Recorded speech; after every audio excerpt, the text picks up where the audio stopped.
Bom dia, feliz sábado. Gostaria de ler para os irmãos um texto de uma meditação matinal de Ellen White, O Cuidado de Deus, e que ela nos diz o seguinte: consagrai-vos a Deus pela manhã, fazei disso vossa primeira tarefa. Seja a vossa primeira oração: toma-me, Senhor, para ser teu inteiramente.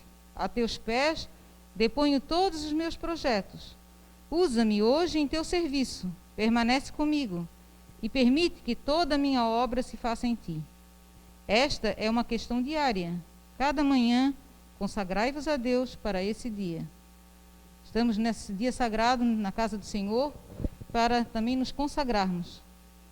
Vamos, nesse momento, ficar de pé e vamos preparar o nosso coração para a mensagem da segunda hora.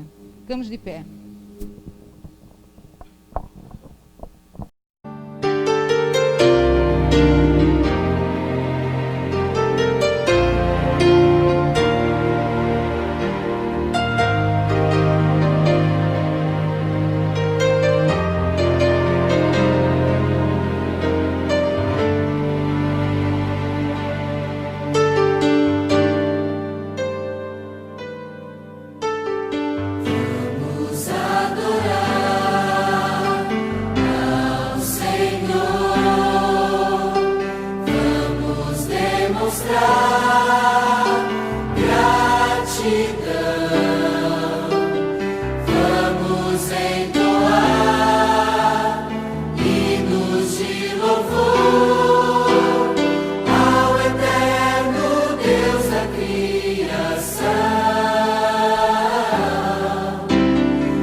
Oremos.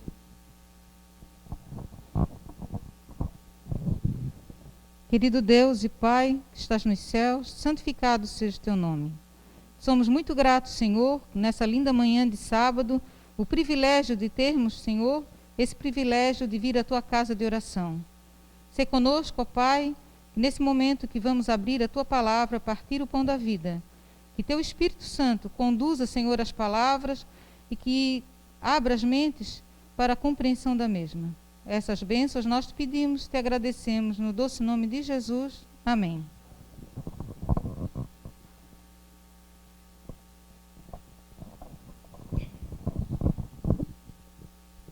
Sábado passado, nós estudamos sobre o santuário, sobre a primeira parte, né? O slide 21. E, vendo a segunda parte, estudando essa semana, parecia assim que faltou tanta coisa. É que eu quis fazer uma explanação, né, não tão detalhada, porque cada parte do santuário é um sermão com muito conteúdo. Então, eu procurei estudar essa semana, a partir dessa parte aí. Então, eu tenho usado o Espírito de Profecia, a Palavra de Deus, e eu li esse livro que o pai tem, não li o livro, tá? Li só a respeito do grande dia da expiação, é o ritual do santuário. Ele é do Milian Lauritz Andreasen. Esse é um teólogo adventista. Ele nasceu em 1876 e faleceu em 1962, aos 86 anos. Então, ele usa, muito interessante, porque ele usa a enciclopédia judaica para explicar o ritual, né, do santuário, e atrás tem todos os textos do Espírito de Profecia concernentes a cada assunto, né? Então, achei muito interessante. O pai sempre falou desse livro, até por sinal, quando foi criado aquele livro, agora esqueci o título, de doutrina, questões sobre doutrina, né? E houve aquela mudança a questão da expiação, ele não foi consultado, foi ficado de fora. No livro menciona isso. Ele era a maior autoridade no sentido de estudo sobre o santuário, né, da igreja. Então vamos lá. Eu gostaria de iniciar hoje com o texto que está em Hebreus 8, verso de 1 a 6, que diz o seguinte: ora, a suma do que temos dito é que temos um sumo sacerdote que está sentado nos céus, à destra do trono da majestade, ministro do santuário do verdadeiro tabernáculo, o qual o Senhor fundou, não o homem. Estamos falando de Jesus, né? Que temos um sumo sacerdote que não tem comparação. Ele não ministra em santuário terrestre feito por mãos humanas, mas no santuário celestial, porque diz que porque todo o sumo sacerdote é constituído para oferecer dons e sacrifícios. Por isso era necessário que este também tivesse alguma coisa que oferecer.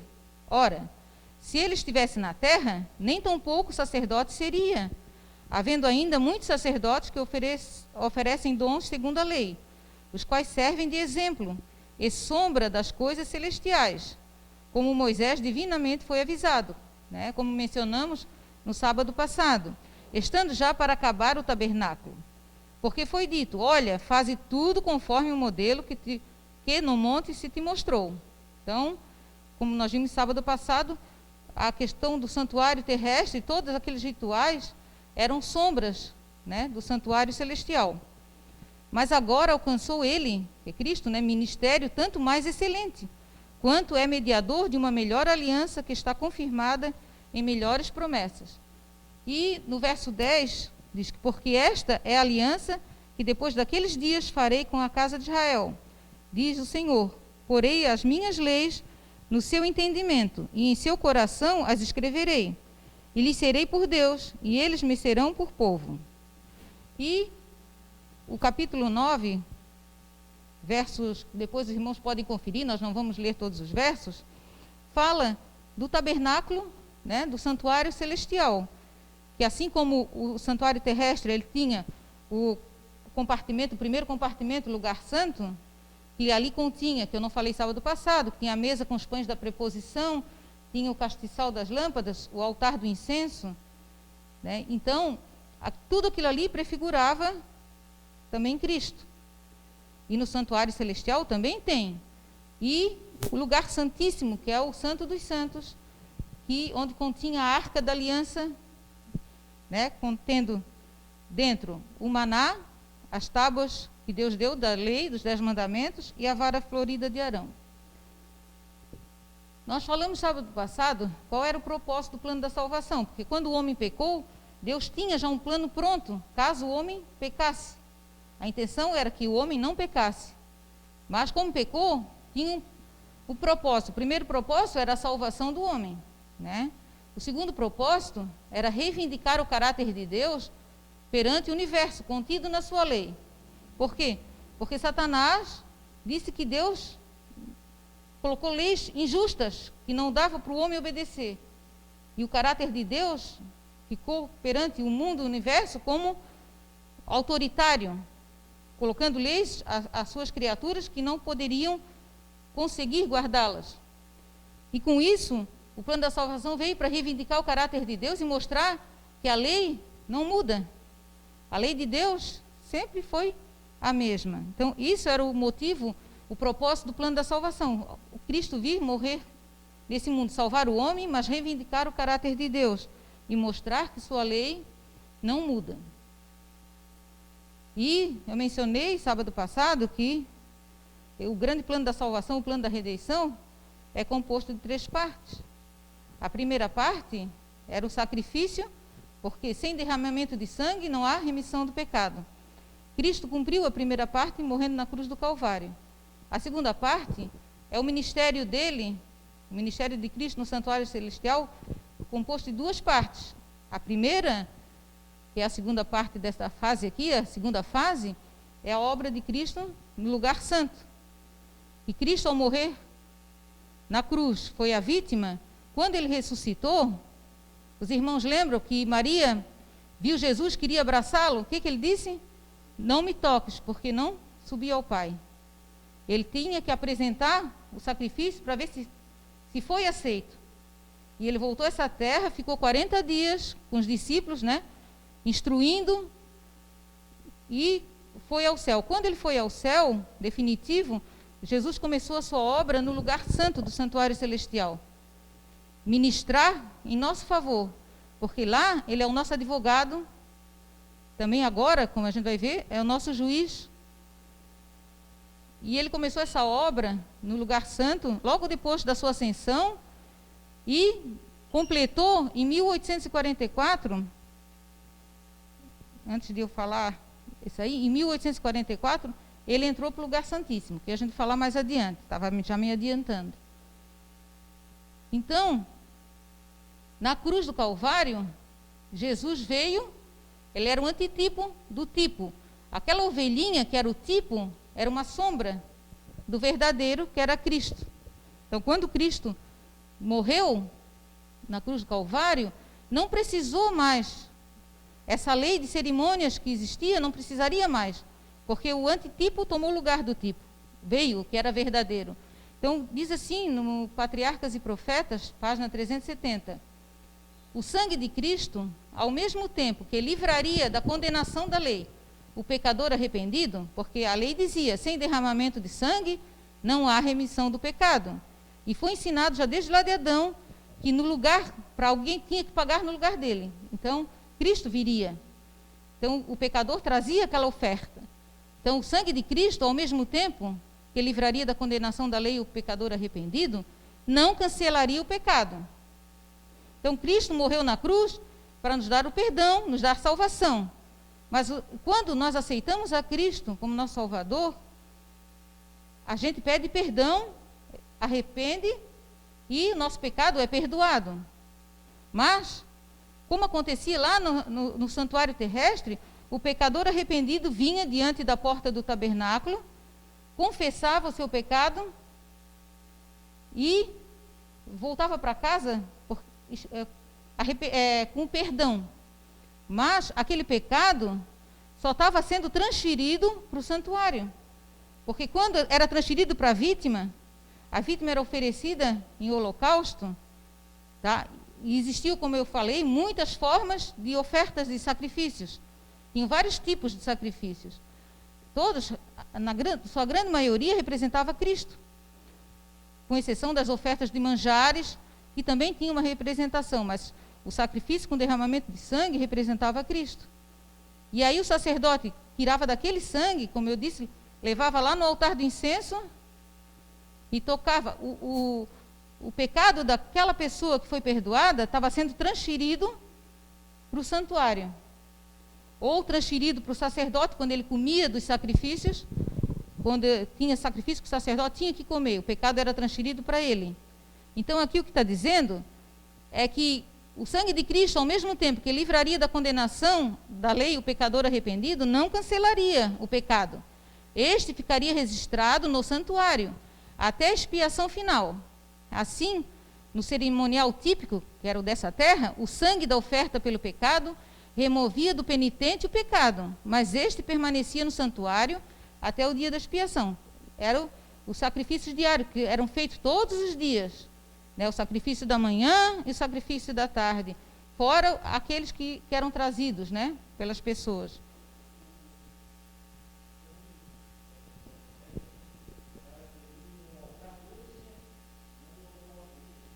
Não, também do holocausto, e tinha, como eu falei sábado passado, tinha momentos em que era lá no altar do incenso, tá? No altar do holocausto e do altar do incenso.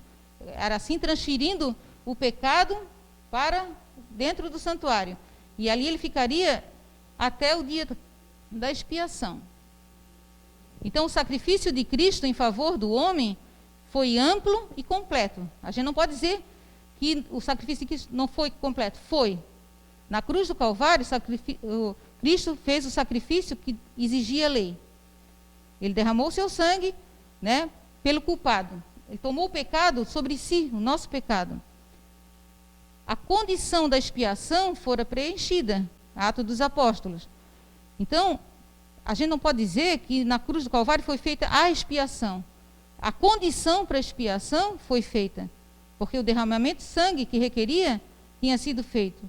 Porque a expiação em si, ela ocorria uma vez por ano no santuário terrestre.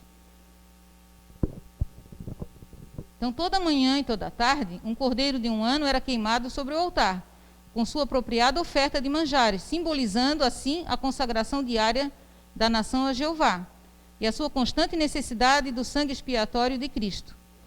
Então, quando Cristo, que eu mencionei, ele morreu e ressuscitou, que ele subiu ao Pai, ele foi, como o sacerdote ia, apresentar o seu sangue diante do altar. Da mesma forma, Cristo, em sua imaculada justiça, após derramar o precioso sangue, entra no lugar santo para purificar o santuário.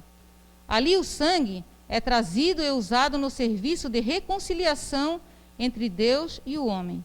Então, Cristo é que nos reconcilia com Deus. Pecamos, precisamos de Deus, mas Jesus Cristo é o nosso mediador. É Ele que intercede em nosso favor diante do Pai. Mostra suas mãos. Pai, ele está arrependido? Perdoa, porque eu derramei meu sangue por ele. Esse é trazido o perdão a nós. Mas o nosso pecado continua ainda registrado.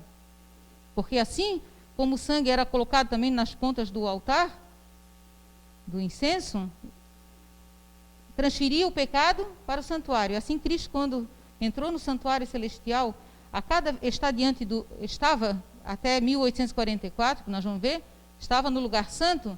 A cada oração nossa confissão, era como se fosse um incenso, né? As nossas orações sobem a Deus como um incenso de aroma suave.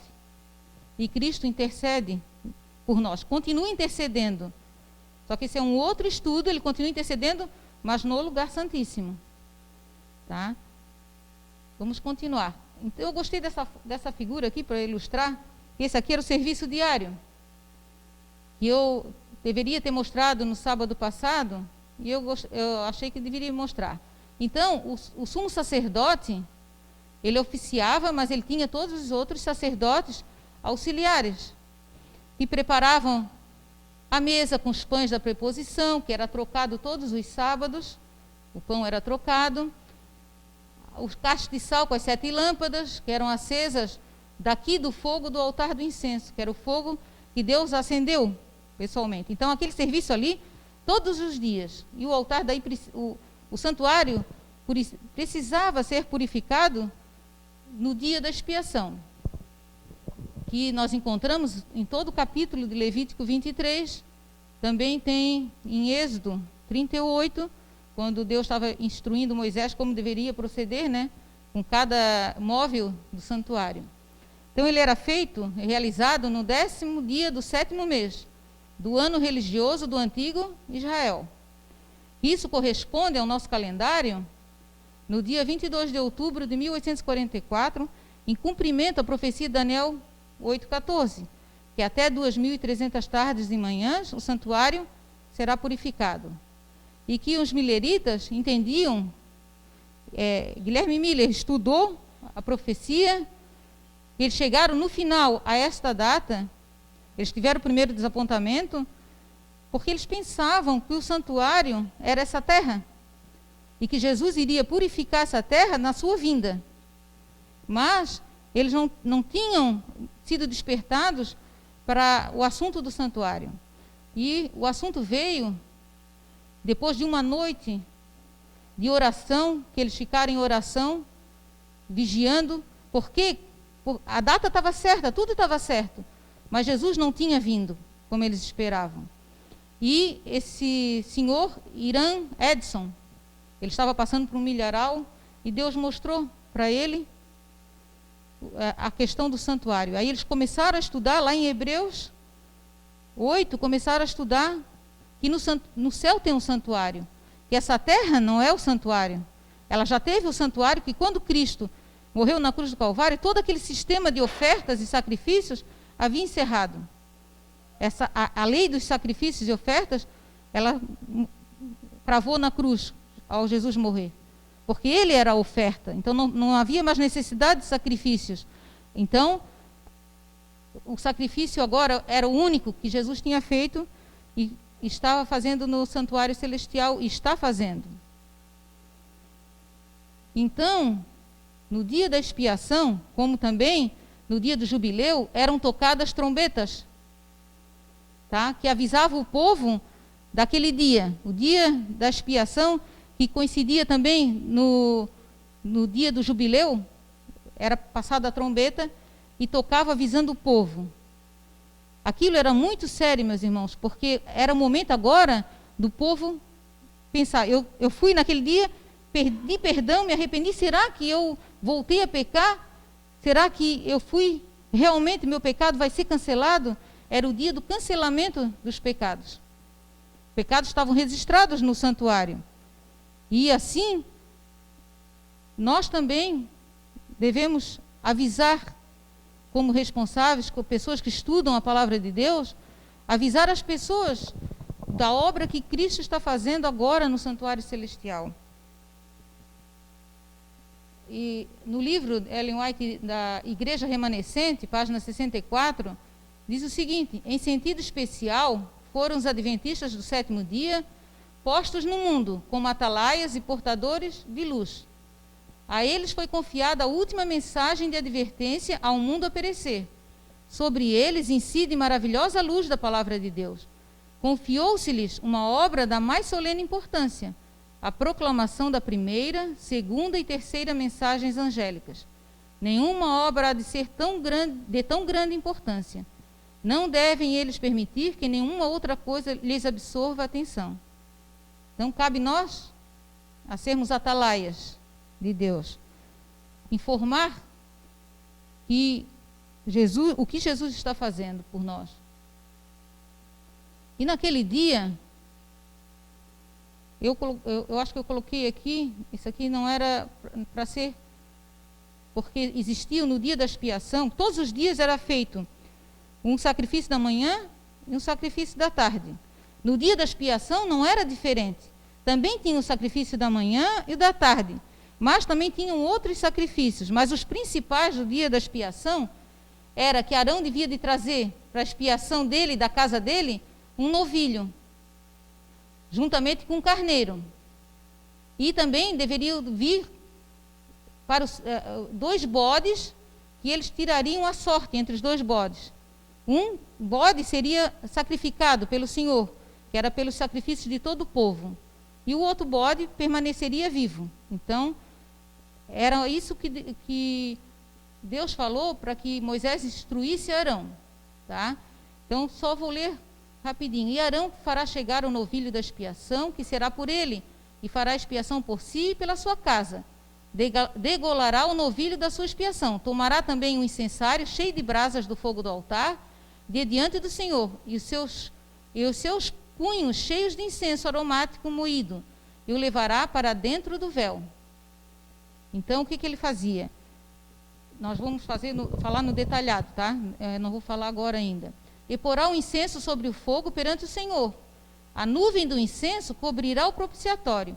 Então, ele pegava, depois de degolar aquele animal, no livro aqui da Enciclopédia Judaica, dizia que um sacerdote ficava com o sangue, esperando enquanto o sumo sacerdote ia dentro do santuário, tá? Levando brasas do altar e incenso. Ele chegava lá, e interessante que aquele sacerdote que ficava segurando o sangue, ele ficava mexendo o sangue para não coagular, até o sumo sacerdote voltar. Eu achei interessante, né, essa parte. Então, por que ele levaria aquele incenso? entrava no Santíssimo, diante da arca do concerto, colocava o incenso ali, o incenso com aquela brasa, fazia fumaça, para que ele não olhasse o Shekinah. A glória do Senhor, de Deus, se manifestava entre os dois anjos por cima do propiciatório, para que o sumo sacerdote não morresse. Então ele tinha que fazer todo esse ritual. Então depois ele voltava, o que a gente vai ver mais adiante.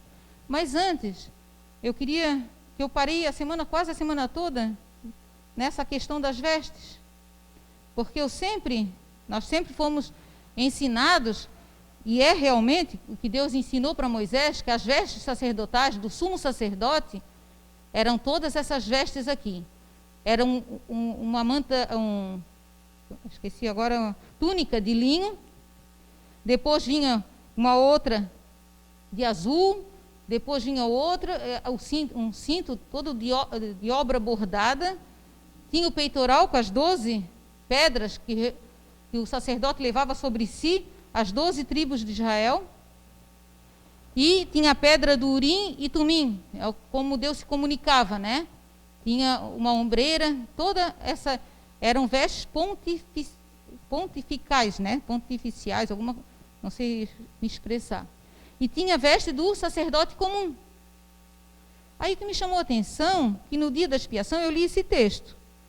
Vestirá ele, que era o sumo sacerdote, a túnica santa de linho, e terá ceroulas de linho sobre a sua carne, e cingir-se-á com um cinto de linho, e se cobrirá com uma mitra de linho. Estas são vestes santas, por isso banhará sua carne na água e as vestirá. O sumo sacerdote, ele tinha que ficar uma semana em preparo para ele fazer todo esse ritual no dia da expiação. Ele tinha que se afastar da casa dele, ir para o santuário, depois para o templo, né, na época de Salomão, depois no templo na época de Zorobabel. Ele ficava em preparo para se apresentar diante do Senhor. E no último dia, na última noite, ele não dormia. Ele ficava acordado para não pecar de nenhuma forma, para ele se apresentar, porque se ele não tivesse consagrado, ele morria quando entrava no lugar santíssimo. Mas nunca houve um comentário na Bíblia, né, que algum sumo sacerdote tinha morrido, porque eles se preparavam realmente para aquele dia. E aí veio que eu li eu disse, então o sumo sacerdote tem que vestir essa roupa aqui?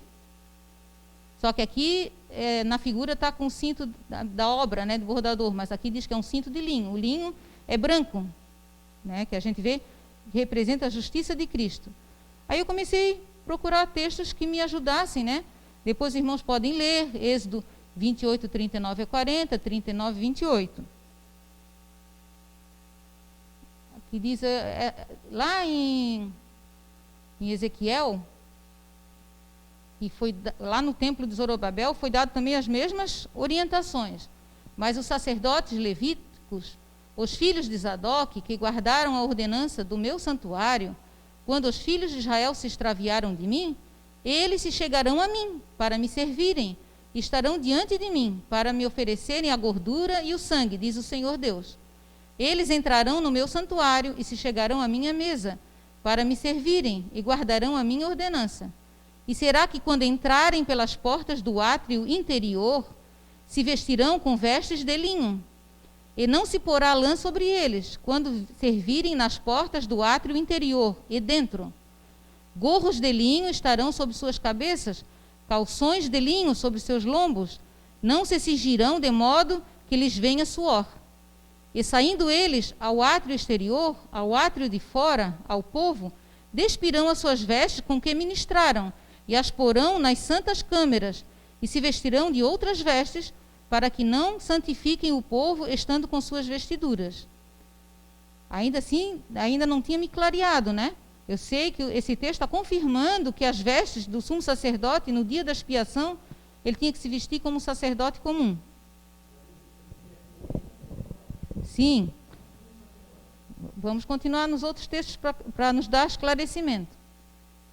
E Êxodo 28, 40 a 43 fala: farás também túnicas aos filhos de Arão e far-lhe-ás cintos, também lhes farás tiaras para a glória e ornamento.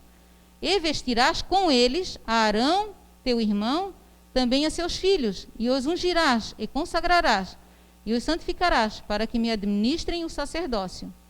Faz-lhes também calções de linho, para cobrirem a carne nua, irão dos lombos até as coxas.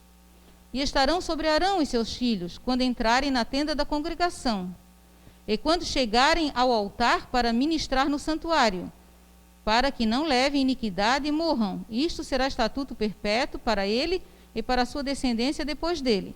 Aqui também está mencionando as mesmas vestes de linho, não as vestes sumos sacerdotais, né? Que o sumo sacerdote, todo aquele vestuário com urim, tumim, as pedras, era o vestuário dele do dia a dia, para que os filhos de Israel vissem que ele era o sumo sacerdote e os outros eram os sacerdotes comuns. Mas vamos continuar. No livro Atos dos Apóstolos é que me esclareceu. Diz, como no cerimonial típico, o sumo sacerdote despia suas vestes pontificais, então ele se despia daquelas vestes que ele usava, tá? Aquelas vestes especiais, e oficiava vestido de linho branco dos sacerdotes comuns. E a gente já leu quantas vezes, e eu nunca tinha me parado para pensar a respeito disso. A gente lia, mas estava lendo como se fosse a outra vestimenta. E aí ele se vestia de linho dos sacerdotes comuns. Assim, ó, o paralelo. Assim Cristo abandonou suas vestes reais e se vestiu de humanidade, oferecendo-se em sacrifício, sendo ele mesmo o sacerdote e ele mesmo a vítima.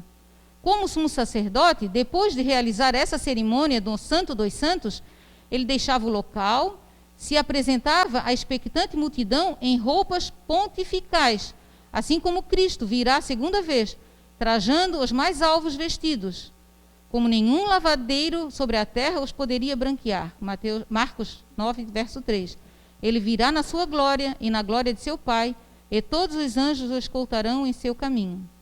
Então o sacerdote, como a gente viu num texto anterior lá, de Êxodo, de Ezequiel, ele quando se apresentava novamente para o povo, ele já tinha que vir com as suas vestes pontificais. As outras vestes que ele tinha ministrado ficavam guardadas dentro do santuário. E no Desejar Todas as Nações confirma quase o mesmo texto. Baixando a tomar sobre si a humanidade, Cristo revelou um caráter exatamente oposto ao de Satanás. Ele desceu, porém, ainda mais baixo na escala da humilhação. Achado na forma de homem, humilhou-se a si mesmo, sendo obediente até a morte e morte de cruz. Filipenses 2, verso 8. Como o sumo sacerdote punha de parte suas suntuosas vestes pontificais e oficiava no vestuário de linho branco do sacerdote comum, assim Cristo tomou a forma de servo e ofereceu sacrifício, sendo ele mesmo o sacerdote e a vítima. Eu estava lendo, e aí eu li nesse livrinho e dizia assim, eu entendi errado, sempre entendia que as vestes sacerdotais do sumo sacerdote eram usadas no dia da expiação, mas não, porque ele estava representando Cristo.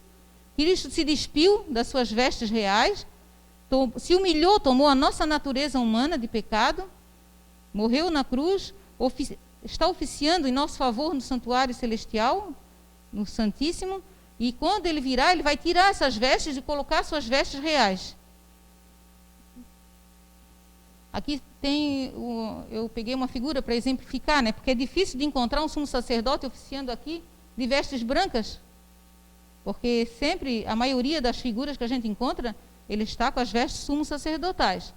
Então, o primeiro que ele fazia, como a gente tinha lido, ele chegava, depois de oferecer o sacrifício da manhã, eram trazido a ele aquele novilho. O novilho era para expiar o pecado dele e da sua família, tá? Dos sacerdotes. Então ele tirava, imolava, o sangue era esperando, e ele ia com as brasas, levava lá diante do propiciatório, ele voltava, pegava aquele sangue, levava agora de novo lá no propiciatório, só que ele não ia tocar, porque o tocar ali era transferir, estava transferindo o pecado. Agora aquele sangue era para purificar, o sangue para expiar fazia a expiação geral, a purificação geral. Então ele vinha e aspergia 7 vezes. 7 vezes ele espargia aquele sangue. Depois ele ia no altar do incenso e fazia a mesma coisa. Por isso, quando a gente viu, com exceção também no dia da expiação, ele também aspergia no altar do incenso aquele sangue. Depois ele vinha, voltava, já tinha feito antes disso a sorte sobre aqueles 2 bodes. Um bode já tinha sido escolhido para sacrifício pelo Senhor. Então ele vinha, sacrificava, imolava aquele bode, com o sangue do bode, ele levava, fazia a mesma coisa, aspergia, porque ele estava fazendo a purificação. Quando faz a aspersão, é para purificar.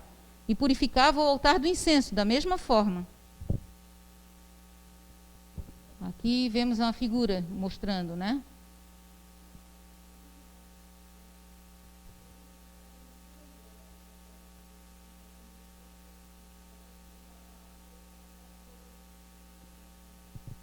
Não, ele está fazendo todo esse ritual com as vestes brancas.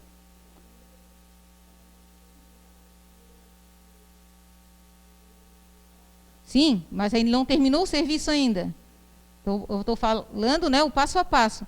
Então, ele, depois que ele sacrificava lá o bezerro, ele vinha e o bode que era escolhido, né, como bode emissário, que a palavra é Azazel. Mas é bode emissário, em algumas traduções da Bíblia está Azazel e outras está emissário. E o bode pelo Senhor, esse bode, ele era sacrificado. Também tomará ambos os bodes e os porá perante o Senhor, à porta da tenda da congregação. E Arão lançará sorte sobre os 2 bodes, um pelo Senhor e a outra pelo bode emissário. Então Arão fará chegar o bode, sobre o qual cair a sorte pelo Senhor, e oferecerá para expiação do pecado. Mas o bode sobre que cair a sorte para ser bode emissário, apresentar-se-á vivo perante o Senhor, para fazer expiação com ele, e a fim de enviá-lo ao deserto como bode emissário. Então, o bode pelo Senhor, como a gente viu, era sacrificado e era feita a expiação lá no santuário, a purificação, na verdade. Depois degolará o bode da expiação, que será pelo povo, e trará o seu sangue para dentro do véu, e fará com seu sangue como fez com o sangue do novilho, e o espargirá sobre o propiciatório, perante a face do propiciatório. Assim fará expiação pelo santuário por causa das imundícies dos filhos de Israel, e das suas transgressões, e de todos os seus pecados, e assim fará para a tenda da congregação, que reside com eles, no meio das suas imundícies. Achei a palavra forte, né? Ele fará a expiação por causa das imundícies dos filhos de Israel. Os pecados eram acumulados no santuário. Então, é só mostrando a figura da arca do concerto, e aqui a tampa era o propiciatório. Por entre os querubins vinha o Shekinah, que era Deus se manifestava ali, a glória de Deus. Muitas vezes, quando ele oficiava no lugar santo, que trazia o sangue para as pontas do altar, o véu não ia até o teto. A gente vê as figuras, o véu vai até o teto. A figura ficava, a cortina ficava até uma parte, que o sacerdote conseguia ver a luminosidade da glória de Deus, aceitando o sacrifício. E dentro da arca tinha as tábuas de pedra, o maná e a vara florida de Arão. Uma vez ao ano, no grande dia da expiação, o sacerdote entrava no lugar santíssimo para a purificação do santuário. O cerimonial ali efetuado completava o ciclo anual do ministério. Então, no dia da expiação, 2 bodes eram trazidos. Aqui está repetindo, né? O texto está em Patriarcas e Profetas. Depois que terminava, essa figura já era no templo, né? Não no tabernáculo de tecido. E eu achei interessante essa figura, porque o sacerdote vinha, né? Colocava as suas mãos sobre o bode emissário, porque ele tinha feito a purificação, tirou os pecados, figurativamente, né, do santuário, e colocava sobre esse bode. E esse bode era levado por uma pessoa até o deserto, para não voltar mais, que a gente vai ver a representatividade. Olha só como o povo ficava. É como nós devemos estar hoje, que Jesus está efetuando essa obra de purificação. A gente tem que estar realmente em contrição e procurando purificar o coração a Deus. E o povo ficava, porque o juízo vinha na hora. Se o sacerdote, que ainda não tinha terminado essa parte, tá? Aí ele saía daí, ele oferecia o sacrifício da tarde, um pouco antes, né? Tinha outros sacrifícios a oferecer, que era do diário. Ele entrava dentro do santuário, trocava suas vestes, colocava as vestes de sumo sacerdote. E quando ele saía para se apresentar ao povo, aquele que não tivesse estado em contrição e arrependimento, morria na hora. Porque o juízo era feito ali, no momento. E Jesus está fazendo o juízo investigativo no santuário celestial.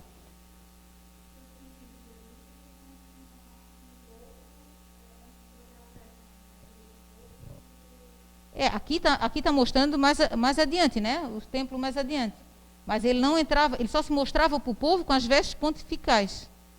Né? Aqui, nessa figura, está mostrando o povo aqui por perto, mas lá no santuário, o povo ficava por fora do santuário.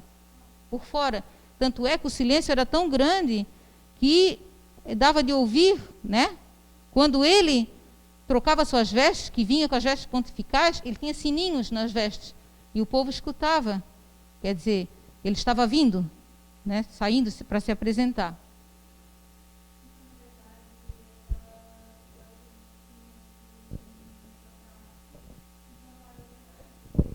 Que a gente imaginava que ele estava com as vestes pontificais, mas ele não estava, ele estava com as vestes de linho. E nas de linho não tinha sininho.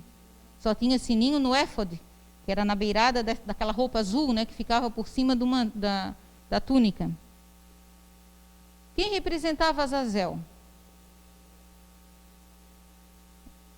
Azazel, os pecados eram colocados, transferidos todos para aquele. A pessoa pecava por quê? Porque Satanás induzia o pecado. Quando nós nos arrependemos e confessamos nossos pecados, Deus nos perdoa, Jesus é o nosso advogado, mas os nossos pecados ficam registrados. Quando Jesus terminar de fazer essa obra que ele está fazendo de expiação, os pecados vão ser tirados do santuário celestial, quer dizer, vão ser apagados. E vai ser colocado sobre quem? Quem é o originador do pecado? É Satanás. Então, Satanás, quando Jesus vier, ele vai ficar nessa terra desolada, porque os salvos vão com Cristo, e essa terra não vai ter ninguém para tentar. Ele vai ficar como se fosse numa cadeia de circunstâncias mesmo. Como no texto diz que ele vai ficar com cadeias eternas. É cadeia de circunstâncias, não tem mais ninguém a tentar. E ficará por 1000 anos. Né? Então, Azazel, o bode emissário, representava Satanás. Satanás não vai poder espiar nada, porque diz que era colocado as mãos para fazer expiação, não que aquele animal ia fazer expiação, porque o animal que fazia expiação era aquele que era derramado sangue. Então era só transferido, diz assim, a culpa é tua, agora sofra as consequências. Que é o que vai acontecer com Satanás, quando Jesus voltar, depois dos 1000 anos, com os salvos, para morar nessa terra.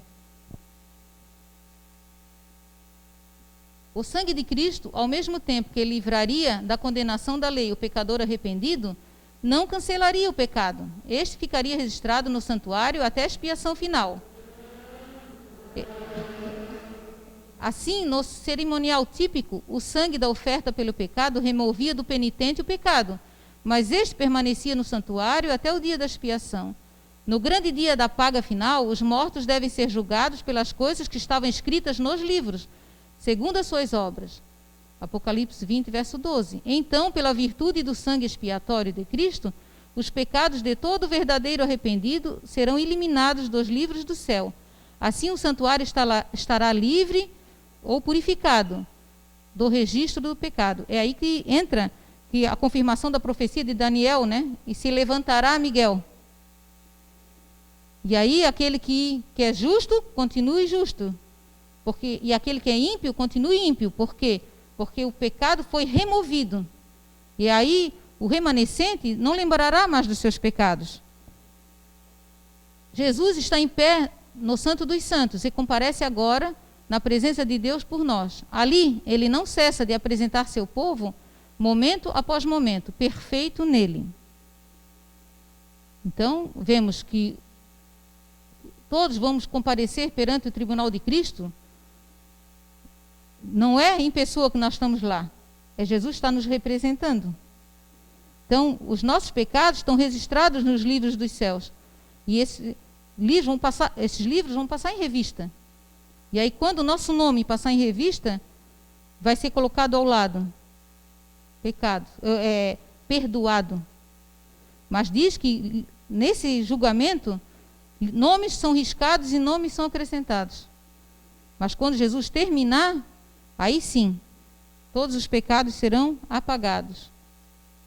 Grande Conflito, página 623, diz: agora, enquanto o nosso grande sumo sacerdote está a fazer expiação por nós, devemos procurar tornar-nos perfeitos em Cristo. Nem mesmo por um pensamento poderia nosso Salvador ser levado a ceder ao poder da tentação. Esta é a condição em que devem encontrar-se os que subsistirão no tempo de angústia. Então, nós temos que buscar a santificação dia a dia. Sabemos que não é por nossos méritos, mas pelos méritos de Cristo. Ele veio aqui e morreu. Ele disse que a gente pode. A gente tem que se esforçar em buscar a santificação dia a dia. Buscar estar perfeitos em Cristo. A norma do caráter de Deus é sua lei. Esse eu li sábado passado para os irmãos. Então, a lei vai ser reivindicada. Quando no seu povo remanescente for selado, Cristo está mostrando para todo o universo que a lei de Deus foi cumprida. Porque a lei de Deus revela o seu caráter e revela o caráter de Cristo. Davi disse: agrada-me fazer a tua vontade, ó Deus meu. Dentro do meu coração está a tua lei. Então, deve a lei de Deus estar no nosso entendimento, que o coração aqui é o entendimento. Então, deve de estar no nosso entendimento, deve ser algo prazeroso em cumprir, por amor. Se nós amamos a Cristo, João diz, nós guardamos os seus mandamentos. E aí os mandamentos de Deus não são pesados, não se tornarão um sacrifício, mas algo prazeroso em cumprir, porque eles são um escudo para nós. Só finalmente o texto, que eu achei muito interessante esse texto, Testemunhos para Ministros. Vivemos no grande dia da expiação, e agora é tempo de que cada um se arrependa diante de Deus, confesse seus pecados, e por uma fé viva, descanse nos méritos de um crucificado e vivo Salvador. Que Jesus possa voltar logo, esse é o nosso desejo, né? Que Jesus venha, que possamos estar preparados e nos preparar a cada dia, porque estamos vivendo no grande dia da expiação. E Jesus vai depor as suas vestes e vai colocar suas vestes reais e voltar a essa terra. Que Deus nos ajude e nos abençoe. Amém. Vamos louvar ao nosso Deus com um hino que será apresentado no telão.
Oremos.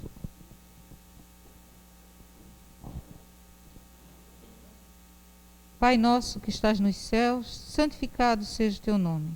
Te agradecemos, ó Pai, por esses momentos que passamos estudando a tua palavra. Que, ó Pai, possamos colocar em prática aquilo que aprendemos. Que possamos, Senhor, procurar te buscar a cada instante, manter comunhão contigo e com Jesus, para que possamos, Senhor, a cada dia sermos consagrados a ti, buscando, Senhor, a salvação que Jesus alcançou para nós, morrendo na cruz do Calvário. Ajude-nos, Senhor, porque sem ti nada somos.